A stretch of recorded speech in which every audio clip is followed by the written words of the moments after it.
Hello student. तो जैसा कि हमने प्रीवियस लेक्चर में पढ़ा था सॉलिड स्टेट के कि size of tetrahedral and octahedral wide क्या होते हैं। ठीक, तो हमने क्या पढ़ रखा था, साइज ऑफ, ठीक, साइज ऑफ हमने क्या पढ़ रखा था, tetrahedral void and octahedral wide.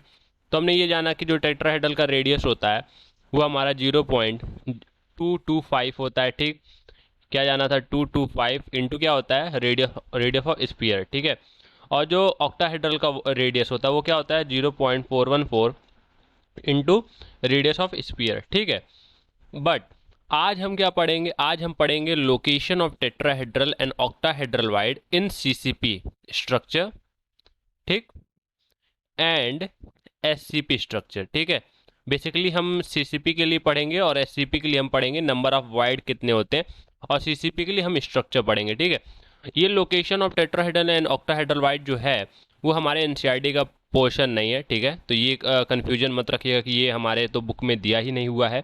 ठीक है, तो location of tetrahedral and octahedral wide जो है वो पढ़ेंगे और इसमें जानेंगे कि किस तरीके से जो टेट्राहेड्रल और ऑक्टाहेड्रल वाइड होता है वो क्या होता है, ऑक्युपाइड करता है स्पेस को, किसमें, सीसीपी स्ट्रक्चर में। ठीक है, तो चलिए देखते हैं। तो देखिए यहाँ दे रखा है कि अगर किसी भी पैकिंग में, ठीक है, किसी भी पैकिंग में अगर हमारे टोटल एन स्पीयर्स होंगे, कितने स्पीयर्स होंगे, एन स्पीयर्स होंगे, तो उसके नंबर ऑफ ऑक्टाहेड्रल वाइड कितने आ जाएंगे, एन आ जाएंगे, क्योंकि मैंने प्रीवियस लेक्चर में ही बताया था। ठीक है, कि क्यों हमारे एन स्पीयर के लिए एन ऑक्टाहेड्रल वाइड आते हैं। अगर आपने नई प्रीवियस लेक्चर देखा है तो आप जाके विजिट करिए और देखिए। ठीक है, और फिर उसके बाद दूसरा रीजन क्या था, दूसरा क्या दिया रखा है कि अगर एन स्पीयर हैं तो टेट्राहेड्रल वाइड कितने हो जाएंगे, 2n हो जाएंगे। ठीक, तो ये हो गया। अब देखना है, अब देखिए एग्जाम्पल दे रखा है कि अगर हमारे पास सीसीपी लैटिस स्ट्रक्चर है, ठीक है, और सीसीपी को ही हम लोग एफसीसी भी कहते हैं। ठीक है, तो सीसीपी और एफसीसी में जो जेड की वैल्यू आती है, जेड क्या होता है, number of atoms per unit cell, वो कितनी होती है, 4 एटम्स की। ठीक है, 4 एटम मतलब 4 स्पीयर्स। ठीक है, 4 स्पीयर्स। ठीक है, मैंने क्या बताया था, एटम्स, स्पीयर, आयन सब एक ही चीज़ है यहाँ पे। ठीक है, तो कह रखा है कि 4 एटम्स पर यूनिट सेल होते हैं, इसका मतलब क्या, ऑक्टाहेड्रल वाइड कितने आ जाएंगे हमारे, 4 आ जाएंगे। क्यों, क्योंकि हमारी एन की वैल्यू क्या दे रखी है, 4 दे रखी है, तो ऑक्टाहेड्रल वाइड कितने आ जाएंगे यहाँ पे, 4 आ जाएंगे। और टेट्राहेड्रल वाइड क्या हो जाएंगे, दुगने हो जाएंगे, 8 आ जाएंगे। ठीक है, अब देखिए स्ट्रक्चर क्या बनता है, जो बॉडी सेंटर्ड, अब देखिए लोकेशन, अब लोकेशन दिखाना है यहाँ पे। ठीक है, तो ऑक्टाहेड्रल वाइड के लिए तो बॉडी सेंटर पे, ठीक है, ठीक है, यहाँ रहता है, यहाँ पे ऑक्टाहेड्रल वाइड रहता है। अब देखिए ऐसा कैसे, जब हम एफसीसी स्ट्रक्चर बनाते हैं, ठीक है, जब हम एफसीसी स्ट्रक्चर बनाते हैं या इसी को कह सकते हैं सीसीपी स्ट्रक्चर बनाते हैं, तो हमारे जो एटम्स होते हैं वो कहाँ कहाँ प्रेजेंट होते हैं, पहला पहला तो फेस पे प्रेजेंट होते हैं और दूसरा कॉर्नर पे प्रेजेंट होते हैं। ठीक, अब देखिए यहाँ पे जो कॉर्नर है वहाँ तो प्रेजेंट है ही, ठीक है, ये तो आप देख ही पा रहे हो कि कॉर्नर पे तो एटम्स मौजूद हैं ही। ठीक है, तो इसे नहीं देखना है। ठीक, अब जो फेस है, ठीक है, फेस टोटल कितने होते हैं, 6 होते हैं। ठीक है, तो 6 फेसेस पे एक एक एटम्स हैं। ठीक है, देखिए यहाँ पे है ना 6, मैंने ब्लू से सर्कल कर रखा है, तो जो एटम्स फेस पे हैं उनको मैंने ब्लू से कर रखा है। और देखिए 6 एटम्स जब एक साथ फेस पे आ गए तो उनके 6 एटम्स के बीच में जो वाइड बचता है, ठीक है, divide created by created by 6 faces of atom या यूनिट सेल। ठीक है, या आप सीधे यूनिट सेल लिख सकते हो कि वह वायर्ड जो हम क्या कहते हैं एक यूनिट सेल के 6 फेस के द्वारा क्रिएट किया जाता है वो क्या होता है हमारा, वही वायर्ड हमारा क्या होता है, ऑक्टाहेड्रल वायर्ड होता है। ठीक, अब देखिए ये हर एक फेस पे हमारे पास क्या है, हर एक फेस पे हमारे पास एटम्स हैं। ठीक है, और इन 6 एटम्स के बीच में जो जगह बची, ठीक है, वो वहाँ पे क्या हो गया, वहाँ पे हमारा ऑक्टाहेड्रल वाइड आ गया। ठीक है, तो एक ऑक्टाहेड्रल वाइड जो होता है वो हमारा कहाँ होता है, बॉडी सेंटर पे होता है। ठीक, और बाकी के ऑक्टाहेड्रल वाइड कहाँ होते हैं, अब देखिए ये आइटम तो हमारे फेस पे हैं, कहाँ पे हैं, फेस पे हैं। ठीक है, अब ये आइटम तो फेस पे हो गया, और ये रेड वाला जो है वो हमने क्या मान रखा है कि ये जो रेड वाला है एक ऑक्टाहेड्रल वाइड तो यहाँ हो गया। ठीक है, तो बाकी के कहाँ हुए, अब देखिए हमारा एज तो खाली है ना अभी, ये देखिए ये एज खाली है, जब हमारा अब इतना छोटा तो एटम होता नहीं है, जब वो ऑक्यूपाइड करता है तो ऐसे होता है, और इधर ये वाला जो कॉर्नर होता है वो ऐसे होता है, ठीक। तो ये जो बीच में जगह खाली होती है हर एज पे, क्या होता है, हर एज पे ऑक्टाहेड्रल वाइड होता है, ठीक है। देखिए हर एज हमारा खाली हुआ है, ठीक है, हर एज क्या है हमारा, एम्प्टी है, ठीक है। एम्प्टी होने की वजह से यहाँ पे जगह खाली है, और यहाँ पे क्या बन जाता है हमारा, ऑक्टाहेड्रल वाइड बन जाता है। क्यों, अब कहेंगे ऑक्टाहेड्रल ही क्यों बनता है, टेट्राहेड्रल क्यों नहीं बनता, ठीक। क्योंकि ये देखिए जब चारों तरफ से, चारों डायरेक्शन से हमारे जो बाकी के यूनिट सेल होते हैं जब इससे अटैच होंगे, तो टोटल इस एज पे कुल कितने हमारे स्पीयर्स आके अटैच हो जाएंगे, 6 स्पीयर अटैच हो जाएंगे। और ये जो वाइड बनेगा एज पे वो किसके द्वारा बनेगा, 6 स्पीयर के थ्रू बनेगा, ठीक है, 6 स्पीयर के थ्रू बनेगा, इसीलिए हम इसे कहते हैं ऑक्टाहेड्रल वाइड, ठीक है। तो देखिए एक हमारा ऑक्टाहेड्रल वाइड जो सीसीपी में बनता है वो कहाँ बनता है, बॉडी सेंटर पे बनता है। क्यों बॉडी सेंटर पे बनता है, क्योंकि वहाँ जगह खाली होता है ना। क्यों, क्योंकि सारे एटम तो फेस पे होते हैं, तो बॉडी सेंटर की जगह जो होती है वो खाली होती है, तो वहाँ पे क्या आ जाता है हमारा ऑक्टाहेड्रल वाइड। हमारा ऑक्टाहेड्रल वाइड ही क्यों आता है, टेट्राहेड्रल क्यों नहीं आता, क्योंकि ऑक्टाहेड्रल वाइड क्या होता है, 6 स्पीयर से घिरा होता है। और देखिए यहाँ पे 6 स्पीयर है, 6 फेस पे 6 एटम्स हैं, तो क्या हो जाएंगे कि जो यहाँ क्रिएट होगा वो क्या हो जाएगा, ऑक्टाहेड्रल। क्यों, क्योंकि यहाँ टोटल 6 एटम्स हैं, ठीक है। और यहाँ एज पे क्यों होता है, क्योंकि 3 तो हमारे यहीं से अटैच हैं, ठीक, और बाकी 3 बाहर से आएंगे, ठीक है, तीनों डायरेक्शन से, तो टोटल 6 स्पीयर से ये जो एज होगा वो अटैच होगा, ठीक है। तो इस वजह से यहाँ पे हमारा ऑक्टाहेड्रल वाइड बनता है। अब देखिए, अब इसमें ये तो जान लिए, ठीक है।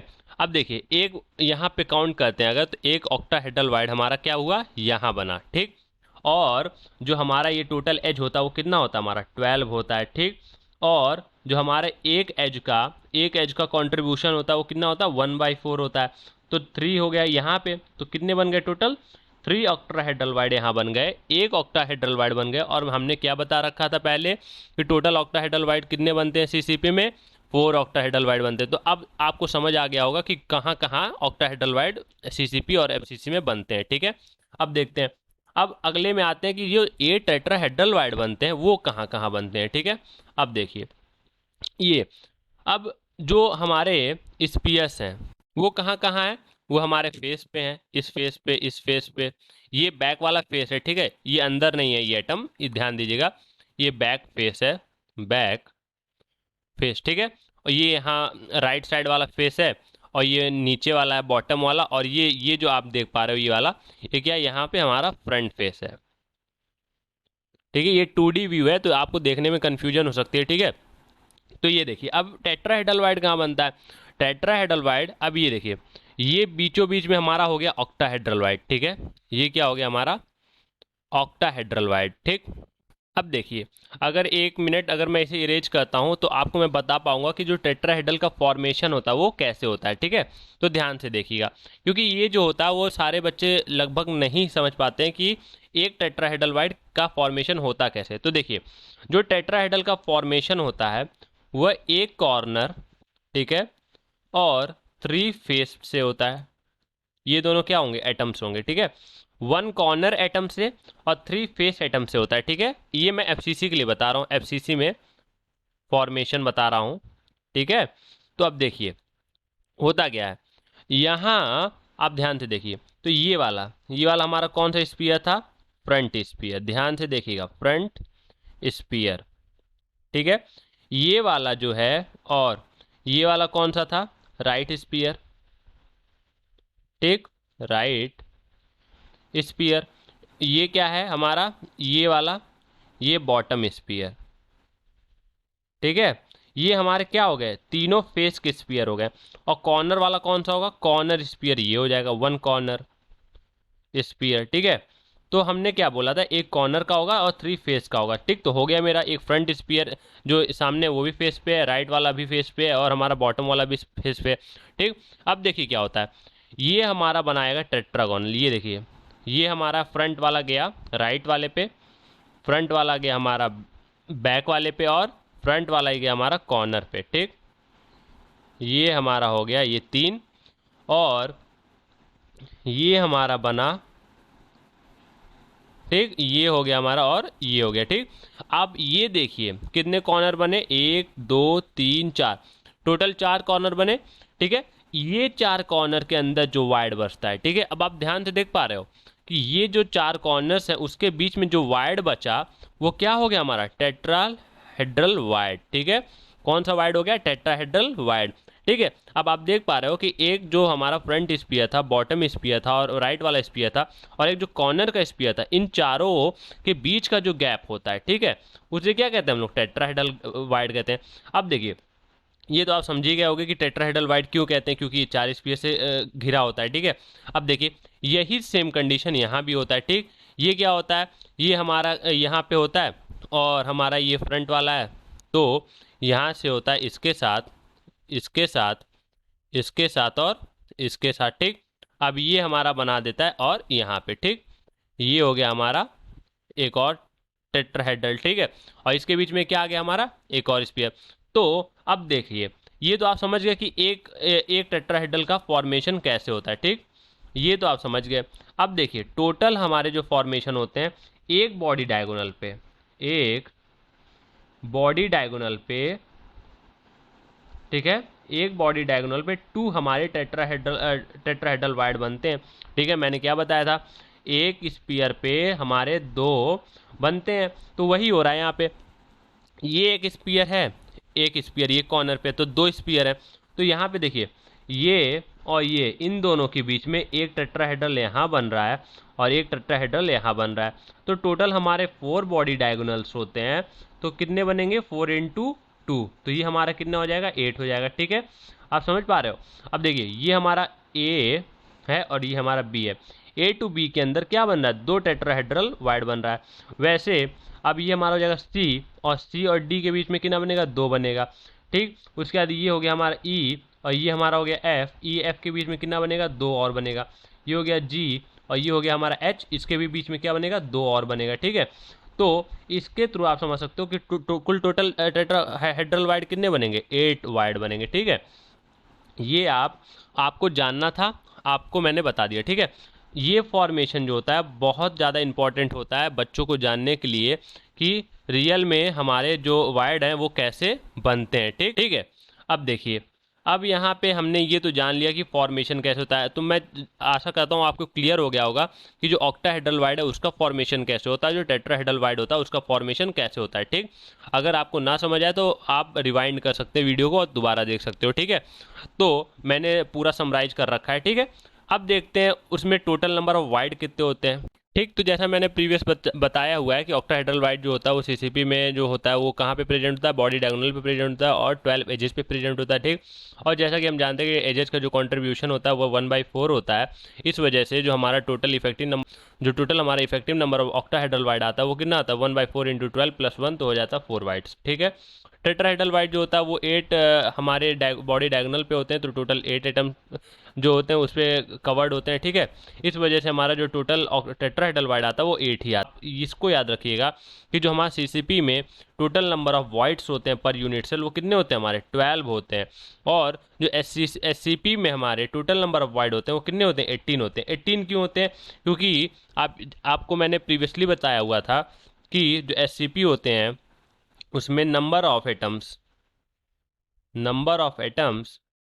पर यूनिट सेल n = 6 होता है, ठीक। तो अगर हमारा SCP number of atom per unit cell जो होता है वो हमारा 6 होता है, ठीक। तो इससे हम क्या कह सकते हैं कि जो हमारा ऑक्टाहेड्रल वाइड होगा वो भी कितना होगा, 6 होगा। और टेट्राहेड्रल वाइड क्या हो जाता है, उसका दुगना हो जाता है, तो हो जाएगा 12, तो 12 + 6 18। तो यहाँ से ये लेक्चर मैं एंड यहाँ करता हूँ, ठीक है। तो मैं आशा करता हूँ कि आपको ये समझ आया होगा, ठीक। मैंने पूरा डिटेल में जाके आपको मैंने पूरा समझाया, ठीक है। ये एनसीईआरटी का तो टॉपिक नहीं था, लेकिन मैंने कहा था जैसा कि मैं आपको कुछ एक्स्ट्रा नॉलेज देता रहूँगा, ठीक है। तो मैं यहाँ पे अपना लेक्चर एंड करता हूँ। आशा करता हूँ कि आपको सब कुछ समझ आया होगा। अगर आपको समझ आया तो वीडियो को लाइक करिए, ठीक, सब्सक्राइब करिए और मिलते हैं नेक्स्ट लेक्चर में। Thank you.